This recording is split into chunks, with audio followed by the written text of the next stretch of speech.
coach and John Harbaugh with the New York Giants, and with the Philadelphia Eagles, changes within the coaching staff. The team that won the division last year now has a new offensive coordinator in Sean Mannion. And the questions now center around Jalen Hurts and a team that had a disappointing early round exit.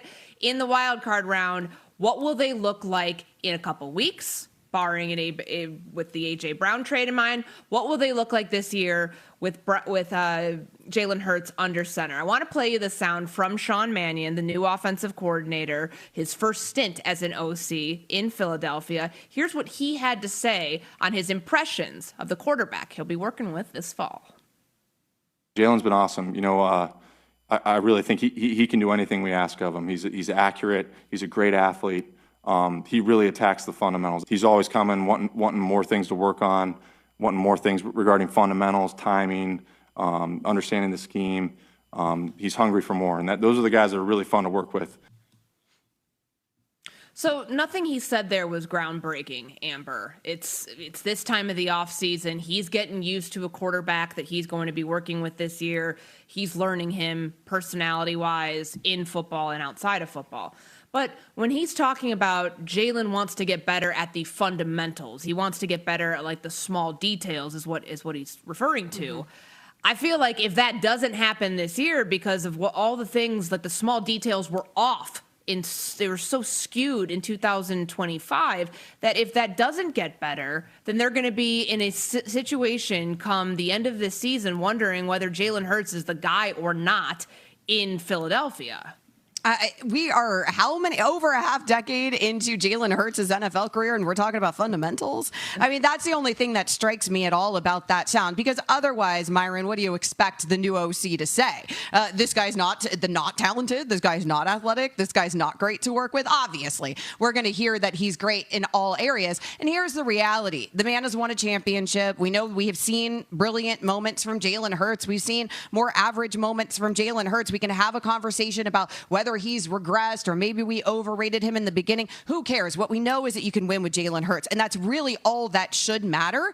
And that's what Sean Mannion's coming into, a situation where you're taking over a quarterback that has that winning pedigree, Myron. So maybe he's not the best quarterback in the league. Maybe he's not going to be one of the best in NFL history. But all you really need from a quarterback is to know that you can win with him. And certainly they already know that, despite all the drama every year that we talk about, kind of inexplicably in Philadelphia. What we do know is, despite it all, that team can win. Yeah.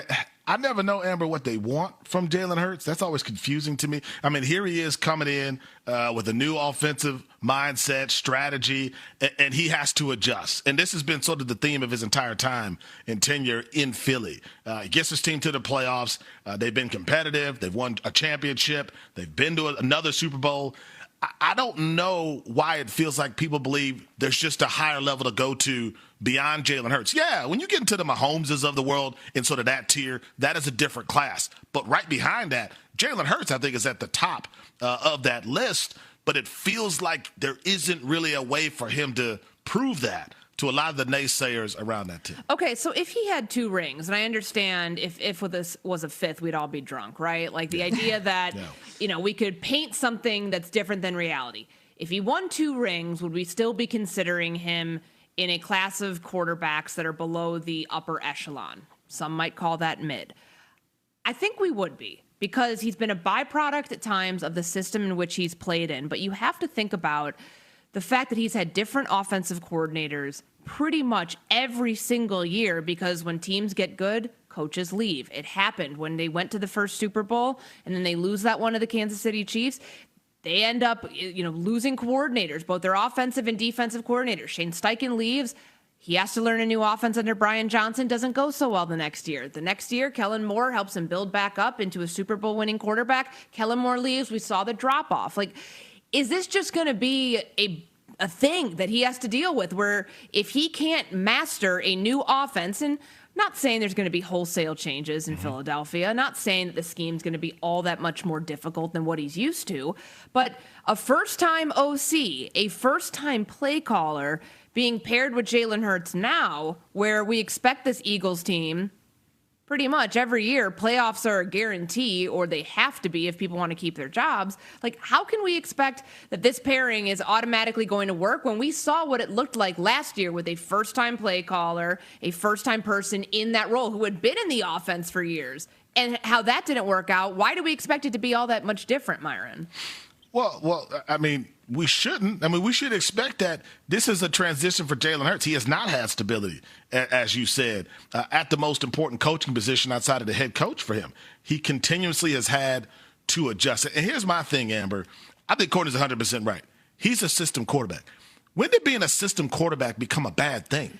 Like, I think there are 4 quarterbacks who aren't system quarterbacks maybe in the entire league. Josh Allen, Joe Burrow. Transcendent. Yeah, Lamar, Patrick Mahomes. Maybe those are the 4 guys you say aren't system quarterbacks. Everyone else is, and he's been pretty good when he's had consistency within the system, which has been rare, Amber. So it feels like anytime Jalen Hurts achieves something, a lot of people will say, well, there's still more that he has to do. Whereas I think he's reached his ceiling and maybe exceeded it, considering how he came into the league. I think to Myron's point, the system quarterback is a beautiful thing because it means you have a good system. And we're not talking about guys being system quarterbacks if it's not a good system. It's been a good system there in Philadelphia during the Hurts years, and that is despite the fact that Jalen Hurts has to learn all these each and every year.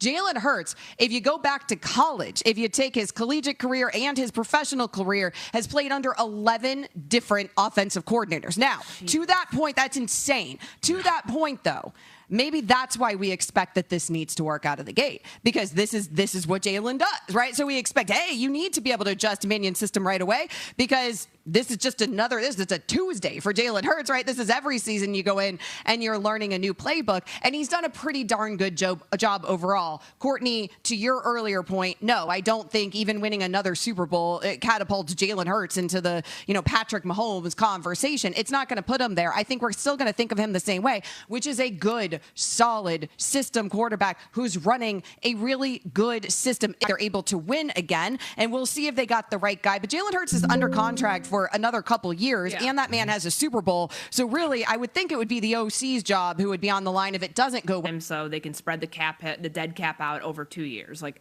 it's expensive, but his time, that ship has sailed. We're all expecting A.J. Brown to be moved after June 1st. They need to wait until that time so they can spread the dead cap out over 2 years. Like, it's expensive, but his time, that ship has sailed. Wouldn't it be to the benefit of Jalen Hurts and what our perception of him will be going forward for him to make it work and look even better without A.J. Brown? You've got Mekhi Lemon there, who they drafted in the first round. You've still got Devontae Smith. You've got all the receiver depth that they signed this offseason. If he can make it look even better than it did when they were at their best, that Super Bowl year, and be able to say, hey, no matter what offense I'm playing in, no matter how many offensive coordinators you throw at me, no matter whether you take my top weapon who may or may not wanted to be here at all and you move him somewhere else, I can still make it work. Like, wouldn't that put him, or wouldn't that rather change the way that we view him? If he can make it work when it looked like, hey, you've got some dire circumstances last year, the offense is out of sync, you couldn't get them out of the rut. What if he does this year?